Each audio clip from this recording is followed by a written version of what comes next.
Hebreos capítulo 12, versos 1 al 13. El nombre de esta predicación: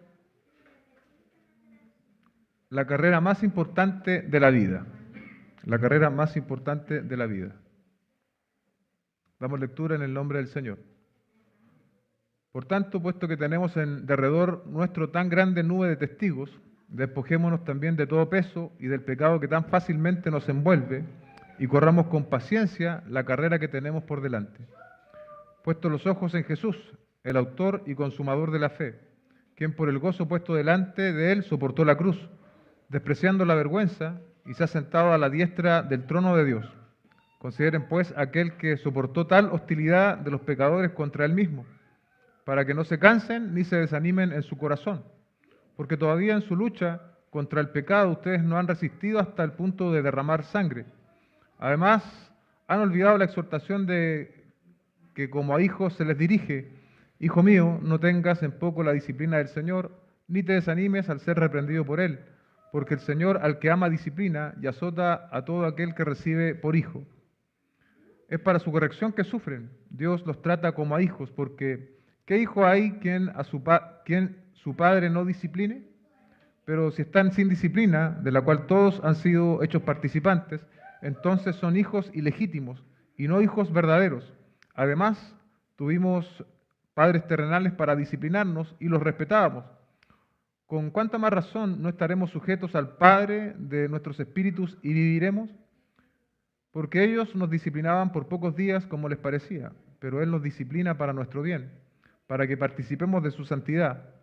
Al presente, ninguna disciplina parece ser causa de gozo, sino de tristeza. Sin embargo, a los que han sido ejercitados por medio de ella, después les da fruto apacible de justicia. Por tanto, fortalezcan las manos débiles y las rodillas que flaquean, y hagan sendas derechas para sus pies, para que la pierna coja no se descoyunte, sino que sane. Oremos al Señor. Padre, te damos gracias esta mañana por permitirnos dar lectura a tu palabra. Te pido que tú nos hables, Señor, en este texto, que es tan gráfico, tan explícito respecto de la carrera, Señor, que nosotros estamos como hijos tuyos. Ayúdanos a escuchar, ayúdanos, Señor, a alimentarnos a través de este texto y a poner toda la atención necesaria, Señor. Te lo rogamos en el nombre de Jesús. Amén y amén. ¿Cómo ser deportista de alto rendimiento? Vi por ahí un artículo en internet, dice: la motivación, el compromiso y el entrenamiento son pilares básicos para ser deportista de alto rendimiento.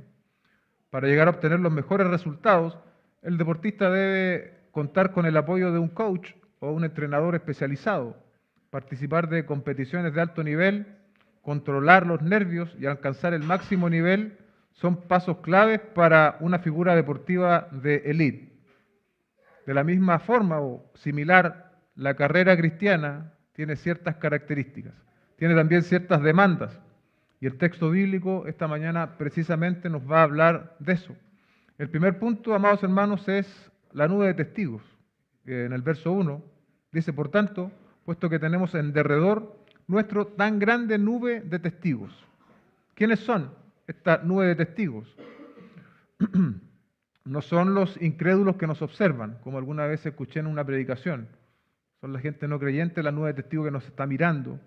Tampoco se refiere a los creyentes que ya están en la presencia del Señor y como que nos estuvieran mirando desde el cielo como una nube de testigos. Tampoco se refiere a eso.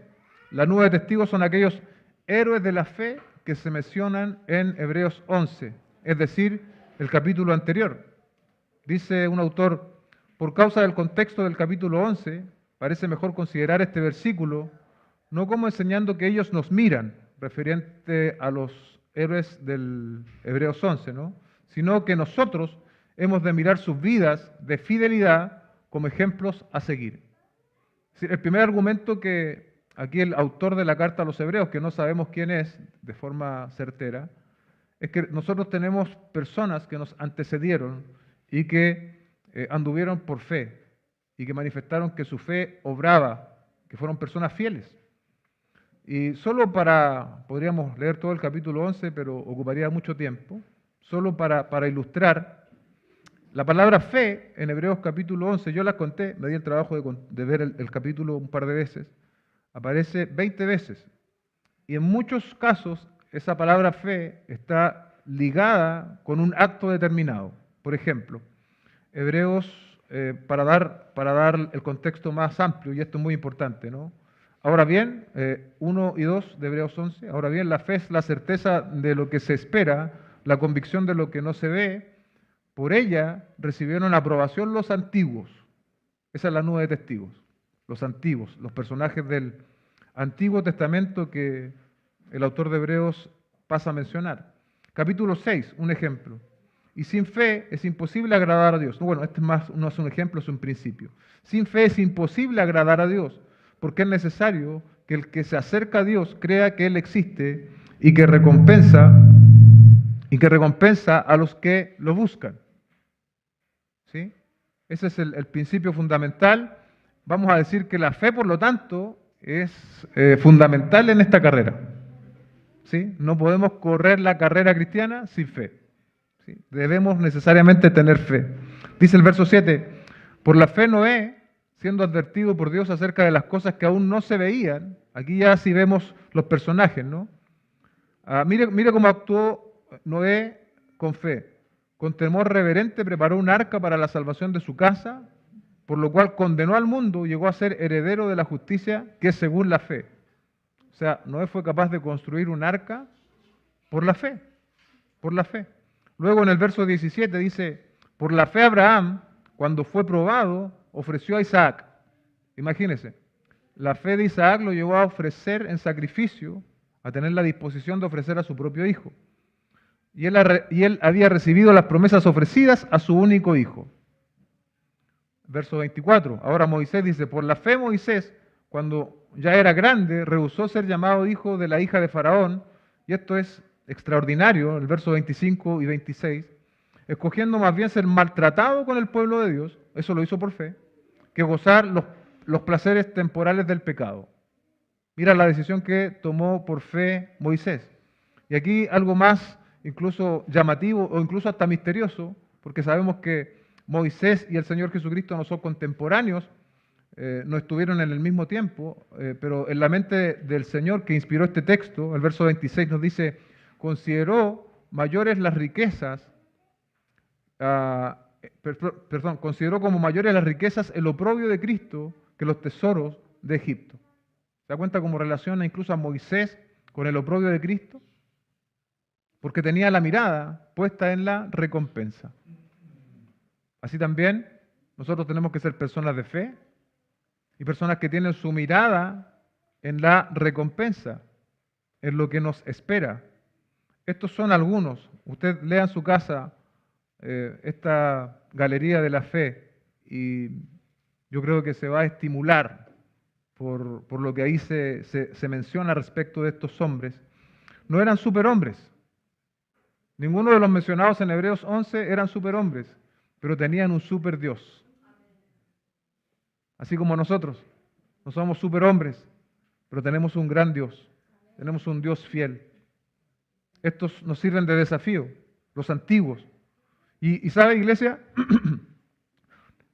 Ellos no conocían el plan redentor completo de la salvación en Jesucristo. Nosotros sí. Por lo tanto, podríamos decir que tenemos cierta ventaja incluso al tener la revelación completa que es en Jesucristo.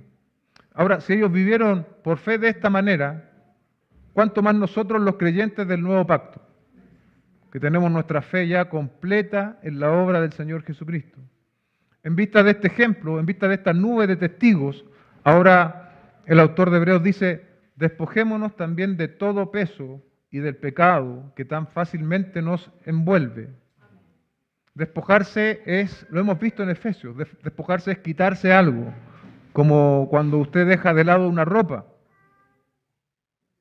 Y fíjese que dice, despojémonos también de todo peso. ¿Por qué dice también? Porque la nube de testigos fueron personas que se despojaron de todo peso. Los creyentes de la época de Hebreos, ellos los hebreos, estos judíos convertidos al cristianismo, tenían que también despojarse de todo peso, y nosotros los creyentes de este siglo tenemos que también despojarnos de todo peso, de todo peso. La pregunta es, bueno, ¿pero qué es ese peso? ¿A qué se está refiriendo? En la figura que ocupa el autor de Hebreos, está hablando de una carrera. Pues quienes corren esta carrera, la carrera más importante de la vida, deben hacerlo sin ningún peso a cuesta, sino que estrictamente con lo necesario. Todo peso extra en la carrera va a mermar el rendimiento del deportista. Todo peso que nosotros tengamos en nuestra vida como creyentes va a estorbar en nuestro proceso de santificación, de progreso y de madurez a la imagen de Cristo. Por lo tanto, debemos, tal como dice este texto, despojarnos de todo peso. Literalmente peso significa gordura. Gordura o peso, literalmente. Los que participaban de las competencias griegas, dice un autor, corrían casi desnudos, imagínense. Claro, el entrenamiento muchas veces era con pesos, tenían que fortalecer la musculatura, etc. Pero cuando ellos iban a correr, para tener los mejores resultados, dejaban todo peso atrás. La pregunta que tenemos que hacernos tú y yo es ¿de qué pesos hoy tenemos que despojarnos? ¿Qué es lo que te está impidiendo correr de manera digna la carrera de la salvación? Ahora, hay que establecer una diferencia, porque alguien podría pensar, bueno, los pesos deben ser pecados. La verdad es que no necesariamente, y lo sabemos porque hay dos cosas que el autor de Hebreos nos dice que tenemos que despojarnos: de todo peso y del pecado que tan fácilmente nos asedia. Entonces, peso quizás no entra necesariamente en la categoría de pecados. Y a la luz del texto y a la luz de Hebreos 11, la incertidumbre, la falta de fe, podría ser entendida también como un peso. Tiene sentido en el contexto. La incertidumbre es lo opuesto a la fe. Muchos de nosotros nos podemos preguntar, ¿qué va a pasar mañana? ¿Qué va a pasar con mi salud? ¿Qué va a pasar con mis hijos? ¿Qué va a pasar con mi trabajo? Y cuando ese tipo de pensamientos se tornan dominantes, ciertamente se transforman en un peso que nos impide correr la carrera de Cristo. Son un estorbo. Si nosotros confiamos en la soberanía de Dios, nosotros somos responsables, hacemos lo que tenemos que hacer, pero el mañana no se transforma en un peso para nosotros, sino que descansamos en el Señor. Warren Wiersbe dice, ¿cuál es el peso del cual debemos despojarnos a fin de ganar la carrera? Cualquier cosa que impida nuestro progreso. Cualquier cosa que impida nuestro progreso. Aún puede hacer una cosa buena según la opinión de otros. El atleta ganador no escoge entre lo bueno y lo malo, sino entre lo bueno y lo mejor. Un peso también podría ser un trabajo, una oportunidad de trabajo. Tú estás ganando 100 y te ofrecen 200, por decir algo.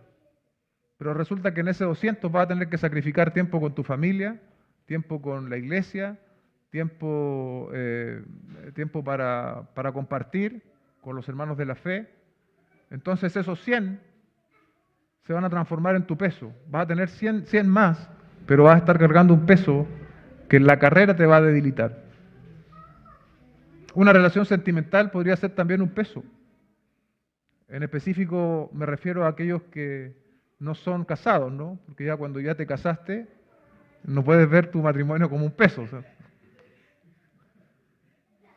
Pero los novios, los pololos, como decimos acá en Chile, muchas veces esas relaciones se tornan en verdaderos pesos que impiden que, por ejemplo, un joven o una señorita se dedique al Señor. Y a lo mejor tú mismo ahora estás pensando en cuál puede ser tu propio peso, del cual el Señor hoy día te está diciendo, tienes que despojarte. Además dice, ¿no?, que tenemos que despojarnos del pecado. Y dice, del pecado que tan fácilmente nos envuelve. Pecado es la naturaleza pecaminosa, un pecado que acosa, o en el contexto la incredulidad. Dice Warren Wiersbe, aunque el escritor no menciona ningún pecado en particular, tal vez se está refiriendo al pecado de la incredulidad. fue la incredulidad lo que impidió a Israel entrar a la tierra prometida, y es la incredulidad lo que nos impide entrar a nuestra herencia espiritual en Cristo. El autor de Hebreos nos proporciona una característica que muchas veces nosotros subestimamos respecto del pecado. ¿Cuál es? Que tan fácilmente nos envuelve. El pecado, hermanos, es algo que fácilmente nos envuelve, y recordemos que el autor de Hebreos se está dirigiendo a creyentes. Podríamos establecer una diferencia. Los no creyentes, el pecado no solo los envuelve, sino que el pecado los domina, ¿sí? Los domina, los controla. El pecado al no creyente le determina sus decisiones, todo. Pero a nosotros los cristianos, a nosotros los creyentes, dice que el pecado puede llegar a envolvernos. Por lo tanto, una enseñanza clara es que no debemos subestimar el pecado. Hermanos, no debemos subestimar el pecado y considerarlo como algo que ya lo tenemos en control absoluto. No, yo ya no tengo problemas con el pecado, ya lo tengo bajo control. Sino que, por el contrario, tenemos que tomar todos los recaudos necesarios, todas las prevenciones necesarias para no deslizarnos en el pecado, para no caer y para no ceder en la tentación. Dice un autor, puede ser un pecado recurrente, un deseo desequilibrado, o la presencia de muchas cosas buenas, cualquier cosa que nos lleva a descuidar las cosas para las cuales Dios nos ha llamado a hacer y a realizar, puede ser un pecado. En toda esta exhortación el autor no está dando indicaciones solamente, sino que él se incluye, ¿lo notó? Él está hablando y se está incorporando en cada una de estas indicaciones. Dice que tan fácilmente nos envuelve. Por último, dice, se debe correr con paciencia. Dice, y corramos con paciencia la carrera que tenemos por delante. La carrera, iglesia, la carrera más importante de tu vida es una carrera larga. El camino del creyente, el camino del cristiano, la carrera del cristiano es una carrera larga. Literalmente esta carrera va a terminar cuando estemos en la presencia del Señor. Sea que muramos y entremos de inmediato a la presencia de Cristo, como enseña la Biblia, o sea que Cristo venga por toda su iglesia en su segunda venida. Ahí va a terminar la carrera, no va a terminar antes. Por lo tanto, necesitamos paciencia para correr esta carrera. Los que recibieron esta carta eran judíos convertidos al cristianismo y muy probablemente estaban experimentando persecución a causa de su fe. Necesitaban leer esto, necesitaban escuchar esto. Corran con paciencia su carrera. No hay atajos, hermanos. No hay caminos cortos. Por lo tanto, requerimos cultivar la paciencia. De hecho, otros textos traducen en vez de paciencia, perseverancia. Necesitamos paciencia, necesitamos perseverancia. El trayecto es largo. El camino tiene altos y bajos. La carrera a veces acertamos y a veces también pecamos. El camino tiene de dulce y de agraz. Entonces necesitamos paciencia para correrla. Paciencia los unos con los otros y paciencia también muchas veces con nosotros mismos. Hay un principio aquí que es bueno que nosotros lo sepamos o lo repitamos, y es que Dios nos preserva. Dios nos da las condiciones para hacer esta carrera, pero nosotros somos los llamados a correrla con paciencia y con perseverancia. Tú y yo somos los que tenemos que ejecutar esta acción de correr la carrera con paciencia. Ese es el primer punto de esta carrera, es la primera característica que el autor de Hebreos nos expone esta mañana. Nos dice que hay personas que corrieron, que fueron capaces, que no eran superhombres o super espirituales, corrieron la carrera en fe y aún ellos no habían visto a Cristo. Por lo tanto, nosotros también podemos seguir en esta carrera por fe. También nos dice, como acabamos de decir, que tenemos que hacerlo con paciencia, que tenemos que tener precaución y cuidado con el pecado que tan fácilmente nos envuelve y que tenemos que despojarnos tanto del peso como del pecado. Y lo segundo, en el punto 2, es el ejemplo del Señor Jesucristo. El texto dice, puesto los ojos en Jesús. Warren Wiersbe dice, cuando los judíos moribundos miraron la serpiente levantada, fueron sanados. Y esta es la ilustración de nuestra salvación por fe en Jesucristo. Recuerda ahí en Juan capítulo 3, versos 14 al 16. Y así como Moisés levantó la serpiente en el desierto, es necesario que el Hijo del Hombre sea levantado para que todo aquel que en él cree no se pierda, mas tenga vida eterna. Así nosotros tenemos que poner los ojos en Jesús. Esto describe una actitud de fe, ¿sí? Algo permanente, no un acto, no un simple acto de una vez. Debemos constantemente en la carrera estar poniendo nuestros ojos en Jesús. Si pones tu mirada en cualquier otra cosa, en cualquier otra persona, te vas a decepcionar, te vas a perder, te vas a extraviar. Si pones tu mirada en las circunstancias y si pones tu mirada en las personas o en tu propio rendimiento personal, de nada va a servir. Tenemos que mirar en esta carrera a Cristo, hermanos. Dice más el texto, el autor y consumador de la fe, quien por el gozo puesto delante de él soportó la cruz, despreciando la vergüenza, y se ha sentado a la diestra del trono de Dios. Conocemos nosotros el valor redentor de la obra del Señor Jesucristo. Él hizo posible, hermanos, nuestra salvación, que nosotros la alcanzamos a través de la fe, por gracia, por medio de la fe. Sin embargo, el énfasis del autor de esta carta es que la obra del Señor Jesucristo es también un ejemplo para nosotros. Su sacrificio, su dolor, su sufrimiento es también un ejemplo para nosotros. Lo primero que dice que Él es el autor y consumador de la fe. Estamos familiarizados con lo que es un autor, ¿no?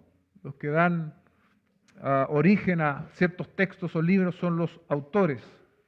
Y la palabra consumador se refiere a aquel que completa y perfecciona. La NBI traduce estos dos términos como iniciador y perfeccionador. En el caso de consumador se refiere a la obra redentora que Jesucristo ejecutó de manera completa. Él es el consumador, no hay absolutamente nada más que añadir. En la cruz el Señor Jesucristo dijo, consumado es. Hebreos capítulo 1, verso 2 dice, dice, en los últimos días nos ha hablado por su Hijo, a quien constituyó heredero de todas las cosas, por medio de quien también hizo el universo. ¿Sí? Él es el autor, Él es el consumador de la fe.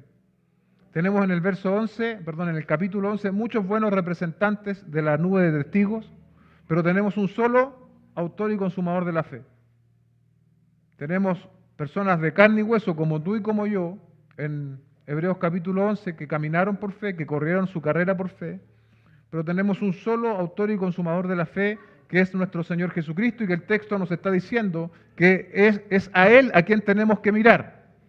¿Se da cuenta? Es a Jesucristo a quien nosotros tenemos que mirar. Dice el texto, quien por el gozo puesto delante de Él soportó la cruz. Es decir, el Señor Jesucristo vio los resultados de su obra, vio los resultados de lo que Él iba a hacer. La obediencia al Padre trajo reconciliación por medio de Cristo para todos nosotros pecadores. Ese es el gozo del cual está hablando el Señor acá el texto, quien por el gozo puesto delante soportó la cruz. Nos vio a ti y a mí reconciliados con el Padre por medio de su obra. Ese era el gozo de Cristo. Pero también vio que Él iba a estar a la diestra de Dios. Una vez más, iba a estar en la gloria que Él decidió despojarse, iba a estar en la gloria del Padre una vez más. Dice Warren Wiersbe, el gozo puesto delante incluía su cumplimiento de la voluntad del Padre, su resurrección y exaltación, y su gozo en presentar a los creyentes al Padre en gloria. Ese era el gozo de Cristo. De manera análoga, podríamos decir que hay un gozo también para nosotros, hay un futuro que nos espera. Pero tal como en el caso del Señor Jesucristo, hay cruces que debemos soportar en el trayecto. Hay cruces que vamos a tener que cargar en el trayecto de esta carrera, hermanos. Y esto es también parte del Evangelio. El Evangelio no es que tú vengas y todos tus problemas se van a solucionar, vas a tener dinero, casa, una familia perfecta, hijos sanos. Eso no es el Evangelio. El mismo Señor Jesucristo dijo, el que quiere venir en pos de mí, tome su cruz cada día y sígame. Bueno, aquí el autor de Hebreos nos está invitando, bien digo, a mirar a Jesucristo y a ver que Él fue a la cruz con el gozo puesto delante. Y nos está diciendo así también ustedes, vean el gozo que está puesto delante. Cuando el Señor vuelva por su iglesia. Pero en este camino van a haber cruces que tendremos que cargar. Hay un gozo futuro que nos espera, pero repito esta idea, hay cruces que debemos soportar en la carrera, amados hermanos. Dice el texto, despreciando la vergüenza y se ha sentado a la diestra del trono de Dios. La muerte de la cruz era la muerte más horrenda del imperio romano, reservada a los pecadores más viles. Era motivo de vergüenza. Y nuestro Señor Jesucristo no tuvo problema en tomar esa cruz. Cristo soportó el oprobio pasajero de un momento, pero hoy está nuevamente en la gloria a la diestra del trono de Dios. Esta expresión, el trono de Dios, es el lugar de poder, de autoridad, de preeminencia. El versículo 3 nos hace aún más clara la intención del autor y pone la experiencia de nuestro Señor como ejemplo a considerar. Dice, consideren pues a aquel que soportó tal hostilidad de los pecadores contra Él mismo, refiriéndose a Cristo, para que no se cansen ni se desanimen en su corazón.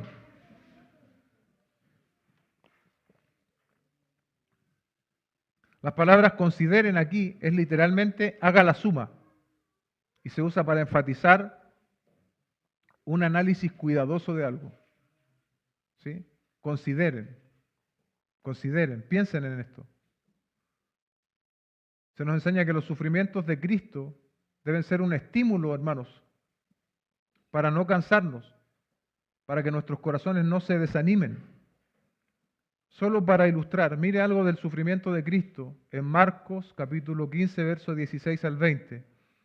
Ponga su atención, ponga sus ojos, ponga sus pensamientos en el sufrimiento de Cristo. Entonces los soldados llevaron a Jesús dentro del palacio, es decir, al pretorio, y convocaron a toda la tropa romana. Lo vistieron de púrpura y después de tejer una corona de espinas, se la pusieron. Corona de espinas. Y comenzaron a gritar, se comenzaron a burlar de nuestro Señor Jesucristo, salve Rey de los judíos. 19. Le golpeaban la cabeza con una caña y le escupían. Y poniéndose de rodillas, le hacían reverencias. Es decir, había un escarnio físico, pero también psicológico. Después de haberse burlado de Jesús, le quitaron el manto púrpura, le pusieron sus ropas y lo sacaron para que fuera crucificado. Más adelante, en Marcos 15, 29 al 32, dice, los que pasaban lo injuriaban, una vez ya en la cruz. Había gente que pasaba, miraba, lo injuriaban, meneando la cabeza, decían, va, tú que destruyes el templo y en 3 días lo reedificas, sálvate a ti mismo descendiendo de esa cruz. De igual manera, también los principales sacerdotes, junto con los escribas, burlándose de él, entre ellos decían, a otro salvó, él mismo no se puede salvar.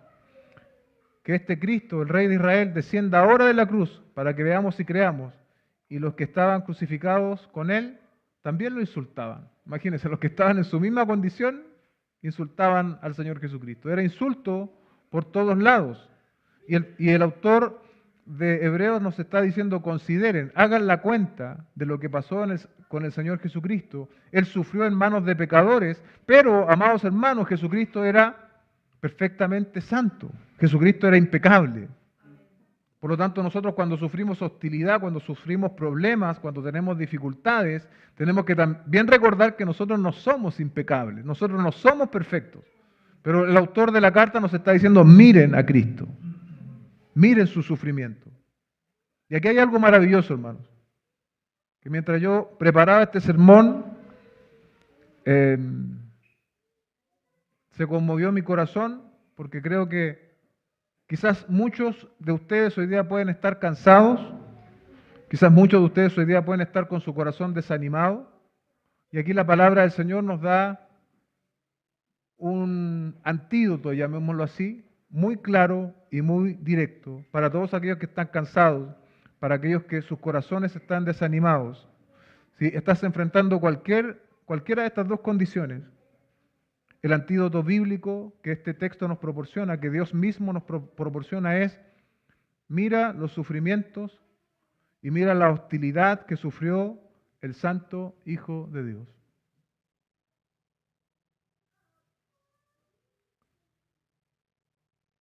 R.C. Sproul Jr. dijo frente a la pregunta: ¿por qué le suceden cosas malas a personas buenas?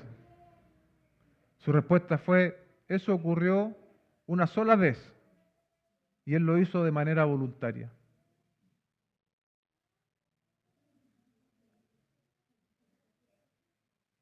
Nos cansamos, nuestro corazón se desanima. Dice un autor, estos son términos atléticos para corredores jadeando y desmayando después de una carrera muy difícil. ¿Es así? La carrera no es que siempre la corremos a todo nuestro rendimiento. A veces cuesta dar un paso para dar otro, pero seguimos en la carrera. Completa este autor, dice, nuestro autor está animando a otros creyentes judíos a continuar aunque sea difícil. Y la palabra del Señor esta mañana nos está animando a lo mismo.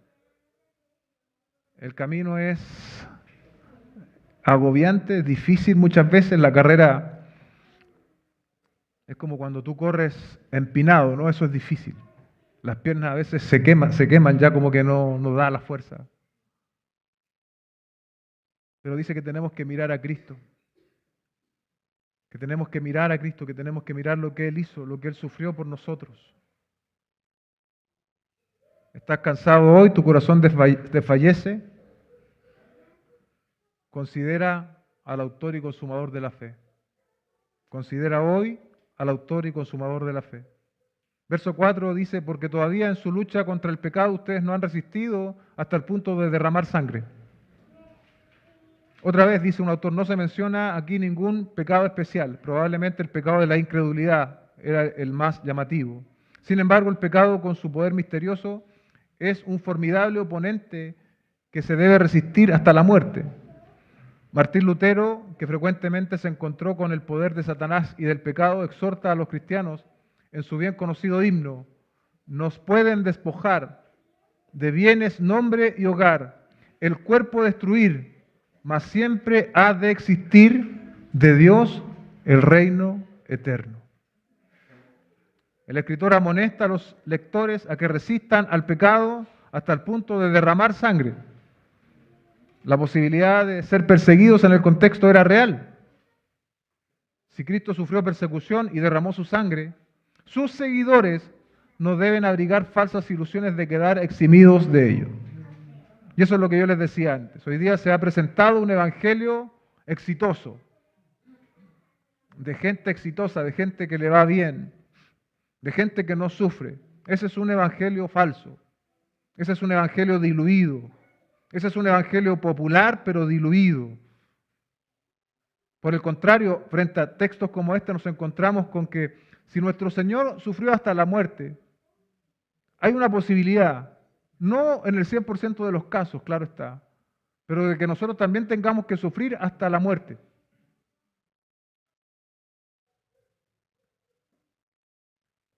De igual manera para nosotros, experimentamos sufrimientos, tal vez no hasta la muerte, no hasta derramar sangre, pero los experimentaremos, hermanos, y vamos a seguir sufriéndolos. Dice Warren Wiersbe, en lo que a mí se refiere, podría seguir el ejemplo de algún gran atleta por años y todavía fracasar. Sí, yo podría admirar, qué sé yo, a Usain Bolt, pero yo nunca voy a correr los 100 metros como él, por razones obvias. Pero si al principio de mi vida ese atleta me hubiera entrenado en mi vida y compartido conmigo sus conocimientos y su habilidad, eso me habría hecho un ganador. Cristo, hermanos, es tanto nuestro ejemplo como el que nos capacita. ¿Se da cuenta? Cristo es nuestro ejemplo de sufrimiento, pero también es el que nos capacita para soportar el sufrimiento. ¿De qué manera? Al verlo en su palabra, al rendirnos a su espíritu, Él aumenta nuestra fe y nos da poder para seguir la carrera. ¿Estás cansado? ¿Estás drenado, como dicen los hermanos dominicanos? ¿Estás drenado? ¿Ya no das más? Ven a la palabra del Señor. Ríndete al Espíritu Santo. Eso va a fortalecer tu vida. Te va a fortalecer para seguir enfrentando esta carrera. Un tercer elemento a considerar en la carrera cristiana, la carrera más importante de la vida, es la disciplina del Padre. La disciplina del Padre, una herramienta que Dios el Padre usa para enrielarnos cuando nos desviamos de la carrera. ¿Quién nos ha desviado de la carrera en algún momento? Todos, hermanos. Algunos se desvían de manera más visible que otros más solapada, quizás nadie se dio cuenta, pero a los ojos de Dios, tú y yo nos hemos desviado de la carrera. Y el Señor, cuando nos desviamos, hace uso de su disciplina. Y cuando viene la disciplina del Señor, nosotros no la recibimos como bendición, sino que la mayoría de las veces no nos gusta mucho enfrentar la disciplina. Dice Warren Wiersbe otra vez, se espera que un niño griego se ejercitara en el gimnasio hasta que llegara a la madurez. Era parte de la preparación para su vida de adulto. El escritor vio las pruebas de la vida cristiana como disciplina espiritual que ayudaría al creyente a madurar. En vez de tratar de escaparnos de las dificultades de la vida, debemos ejercitarnos por ellas para poder crecer, dice este autor.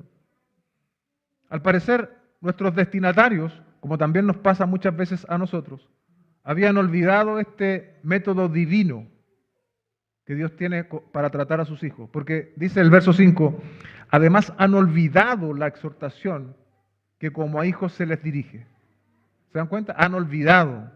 Y aquí se está haciendo una cita, ¿no?, que vamos a revisar después. Dice, hijo mío, no tengas en poco la disciplina del Señor, ni te desanimes al ser reprendido por Él, porque el Señor al que ama disciplina y azota a todo al que recibe por hijo. Se está citando aquí Proverbios capítulo 3, verso 11 al 12. Hijo mío, no rechaces la disciplina del Señor, ni aborrezcas su reprensión, porque el Señor ama a quien reprende, como un padre al hijo en quien se deleita. Luego Proverbios 13, 24. El que evita la vara odia a su hijo. Aquí en el escenario opuesto, el que evita la vara, es decir, el que no corrige a su hijo, lo odia, no lo está amando. Pero el que lo ama, lo disciplina con diligencia. No deja pasar, digamos, las porfías o los pecados de su hijo, sino que lo hace con diligencia. El autor hace esta cita, ¿no?, de estos textos del Antiguo Testamento, y la intención es clara. La disciplina no debe causarnos desánimo. ¿Por qué? Porque si Dios no nos disciplina, hermanos, en realidad no somos hijos de Dios. Porque a todos sus hijos, Dios los disciplina. Verso 7 dice, es para su corrección que sufren. Sufrimiento. Dios aplica sufrimiento, hermanos, como medida de corrección. Dios los trata como a hijos. ¿Qué hijo hay quien su padre no lo discipline? ¿Qué hijo hay que el Señor lo está dando como un hecho? Cuando volvemos al Antiguo Testamento y vemos este asunto de la disciplina, en Deuteronomio 8, 1 al 5, dice, todos los mandamientos que yo te ordeno hoy tendrán cuidado de ponerlos por obra, a fin de que vivan y se multipliquen, y entren y tomen posesión de la tierra que el Señor juró a sus padres. Y te acordarás de todo el camino por donde el Señor tu Dios te ha traído por el desierto durante estos 40 años, para humillarte, probándote, a fin de saber lo que había en tu corazón, si guardarías o no sus mandamientos. Él te humilló y te dejó tener hambre, y te alimentó con el maná que tú no conocías, ni tus padres habían conocido, para hacerte entender que el hombre no solo vive de pan, sino que vive de todo lo que procede de la boca de Dios. El verso 13 está contrastando lo inmediato, ¿no? Versus lo que trasciende. Nosotros tenemos nuestra inclinación a lo inmediato, al alimento. Luego, para hacerte entender que el hombre no solo vive de pan, sino que vive de todo lo que procede de la boca del Señor, sería la misma cita que el Señor Jesucristo haría a Satanás en el desierto, ¿lo recuerda? Lo inmediato versus lo que trasciende. El Señor nos disciplina también con esa perspectiva. Tu ropa no se gastó sobre ti, ni se hinchó tu pie durante esos 40 años. Mira qué extraordinario, ¿no? No tuvieron que cambiar sus calzados, ¿sí? No tuvieron que cambiar su ropa los israelitas camino al desierto, en el desierto. Y aquí viene el texto que yo quisiera mayormente enfatizar, verso 5. Por tanto, debes comprender en tu corazón que el Señor tu Dios te estaba disciplinando, así como un hombre disciplina a su hijo. Dios disciplinó a su pueblo en el Antiguo Testamento, Dios probó sus corazones y Dios también sigue disciplinando a su iglesia en la actualidad. Lo hace como un hombre disciplina a su hijo. El concepto bíblico, es decir, el concepto de Dios, es que el Padre disciplina y esto no es algo alternativo. Esto la Biblia lo da por hecho, ¿sí? No es un tema para discutir como muchos plantean hoy. La corrección, la disciplina puede venir envuelta, ¿no?, en sufrimiento, pero es un sufrimiento necesario según el propósito divino. Dice Warren Wiersbe, Satanás quiere que creamos que las dificultades de la vida son pruebas de que no nos ama. ¿Entiende la idea? Viene el sufrimiento, entonces Dios no me ama. ¿Por qué me hace sufrir? Pero lo opuesto es cierto, dice.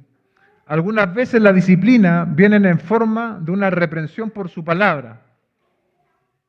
¿Sí? Dios te disciplina trayéndote una verdad, confrontándote. O también por las circunstancias. Otras veces el Señor nos muestra su amor castigándonos, azotándonos, con algún sufrimiento físico. Cualquiera sea la experiencia, debemos estar seguros de que esa mano que castiga está controlada por un corazón de amor. Y esa es la perspectiva que yo quiero que tú tengas en cuenta, hermano.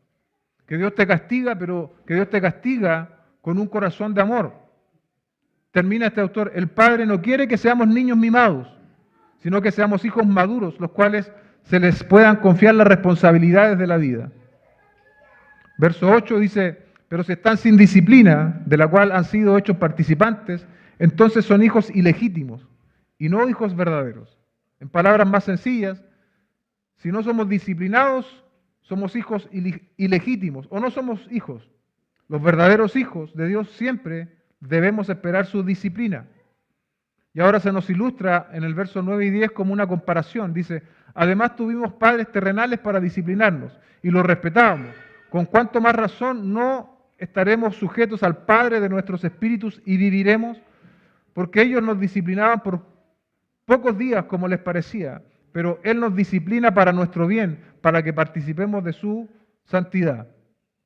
La disciplina de nuestros padres, dice el texto, que respetábamos. Nuestros padres aplican disciplina.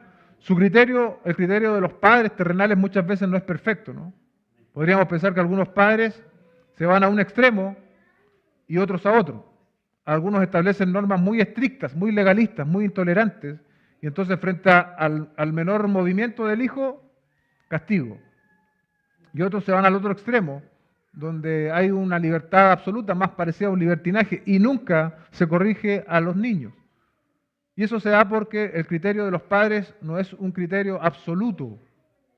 Pero aquí el autor de la carta a los Hebreos está estableciendo un punto de comparación.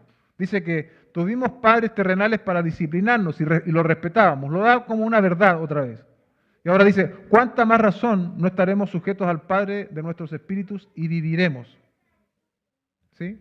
Porque Dios sabe hacer, primero, el juicio de Dios es perfecto. Su disciplina es perfecta. en comparación a la que nosotros podríamos haber recibido de nuestros padres. Además, su disciplina trae vida, hermanos.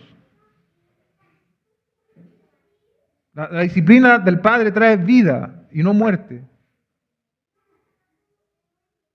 ¿Qué diferencia cuando consideramos la disciplina de Dios? Dice un autor. Él nunca comete un error, siempre disciplina en amor, nos azota y al mismo tiempo nos consuela. Su disciplina no termina cuando llegamos a ser adultos.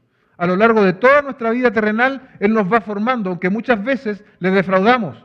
¿Cuántos dicen amén? Él nunca nos olvida. Su paciencia hacia nosotros parece ilimitada a pesar de nuestra falta de progreso. Si hay falta de progreso en nosotros, debemos esperar la disciplina de Dios para madurar, para crecer. El propósito común para todos los hijos de Dios es que seamos santos. Dios nos disciplina para nuestro bien y aquí se nos dice de manera clara cuál es su propósito, que participemos de su santidad. Efesios 1:4, porque Dios nos escogió en Cristo antes de la fundación del mundo para que fuéramos santos y sin manchas delante de Él en amor. Cada vez que tú y yo nos desviamos del estándar de Dios, cuando nos descarriamos por nuestros propios caminos, podemos esperar la disciplina de Dios.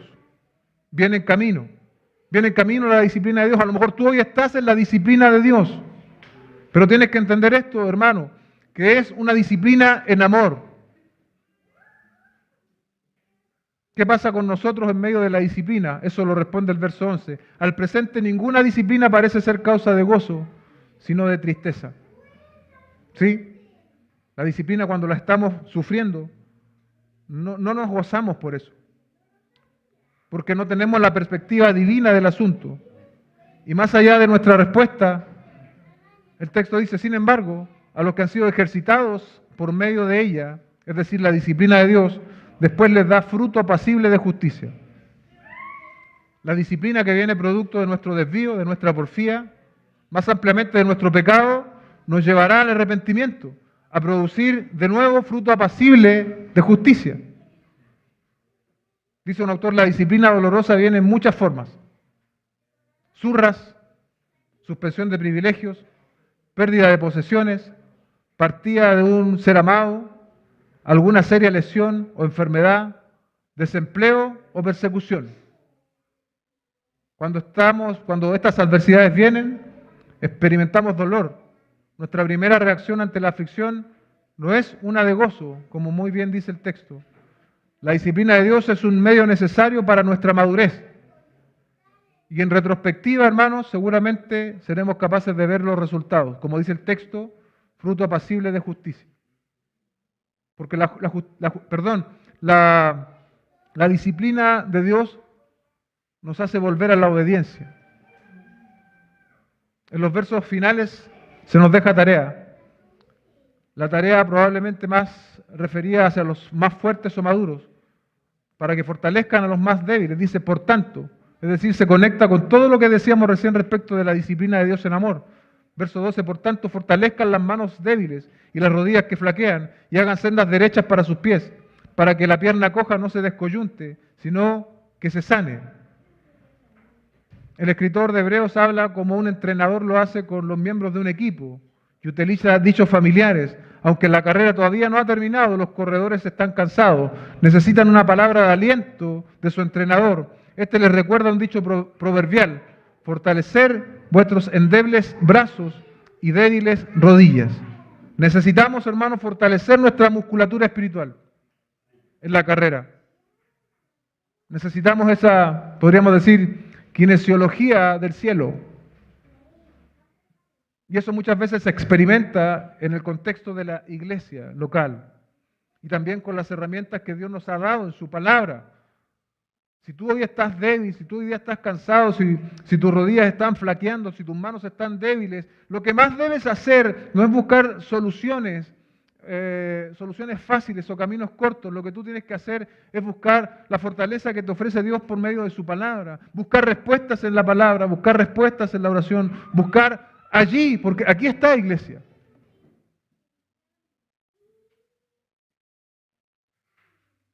El entrenador continúa diciendo, emparejad las sendas para vuestros pies.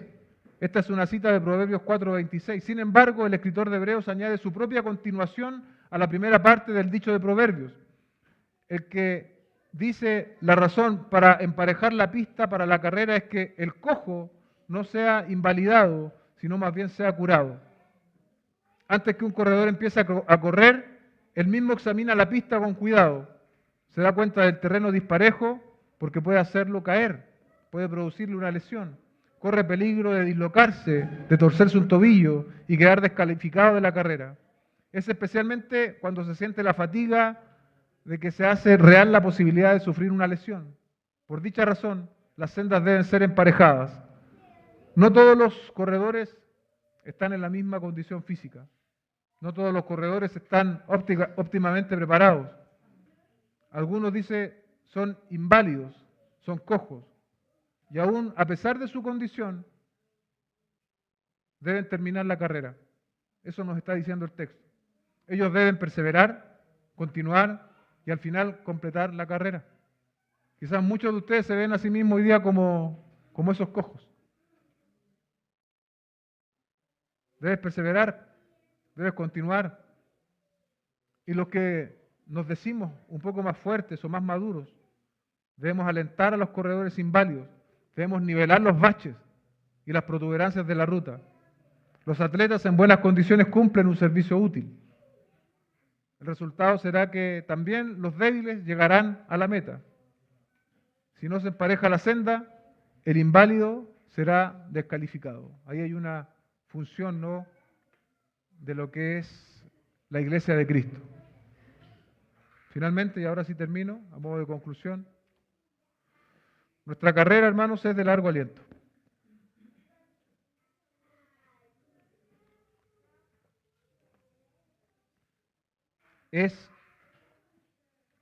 La carrera cristiana es la maratón de la vida.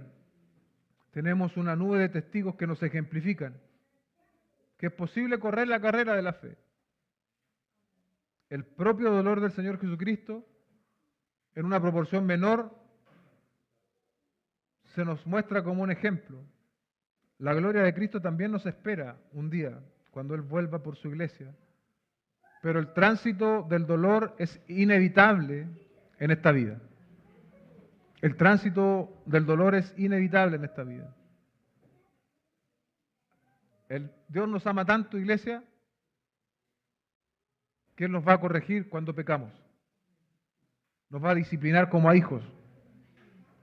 Y bajo este mismo principio de amor es que debemos fortalecernos los unos a los otros y procurar, al menos desde nuestra perspectiva, que todos terminemos la carrera juntos. Oremos y demos gracias al Señor. Padre Celestial, esta mañana te doy gracias por tu palabra. Yo desconozco de manera cierta, absoluta, cuántos fatigados y cuántos cansados hay aquí esta mañana. Seguramente habrá más de uno. Quizás uno vino esta mañana arrastrando a este lugar, no físicamente, pero sí espiritualmente. Tú los conoces, Señor. Te ruego, Padre, que tengas misericordia. Que esta palabra haya sido tanto un desafío, una corrección, pero también un aliento en medio de las luchas que estamos experimentando, Señor. En medio de las batallas que estamos experimentando. Aquellos que están sufriendo, Señor, y están en el camino, sepan que la carrera es segura, pero eso no es sinónimo de que no hay que correrla. Aquellos que están sufriendo a causa, Señor, de la disciplina que tú impones, que hoy día tengan una perspectiva renovada al respecto y que pronto puedan empezar a manifestarse los frutos apacibles de la disciplina que tú impones, Señor, a tus hijos. Fortalece, Señor, las manos debilitadas, las rodillas, Señor, paralizadas, las articulaciones que están sin movimiento, Señor. Tú sabes quiénes son, dónde están sentados, Señor. Te ruego que tú les fortalezcas y que responsablemente hoy puedan empezar, Señor, a buscar y a ejecutar todas las herramientas que tú nos has dado, Señor, para esta carrera. Somos verdaderos deportistas espiritualmente hablando, Señor.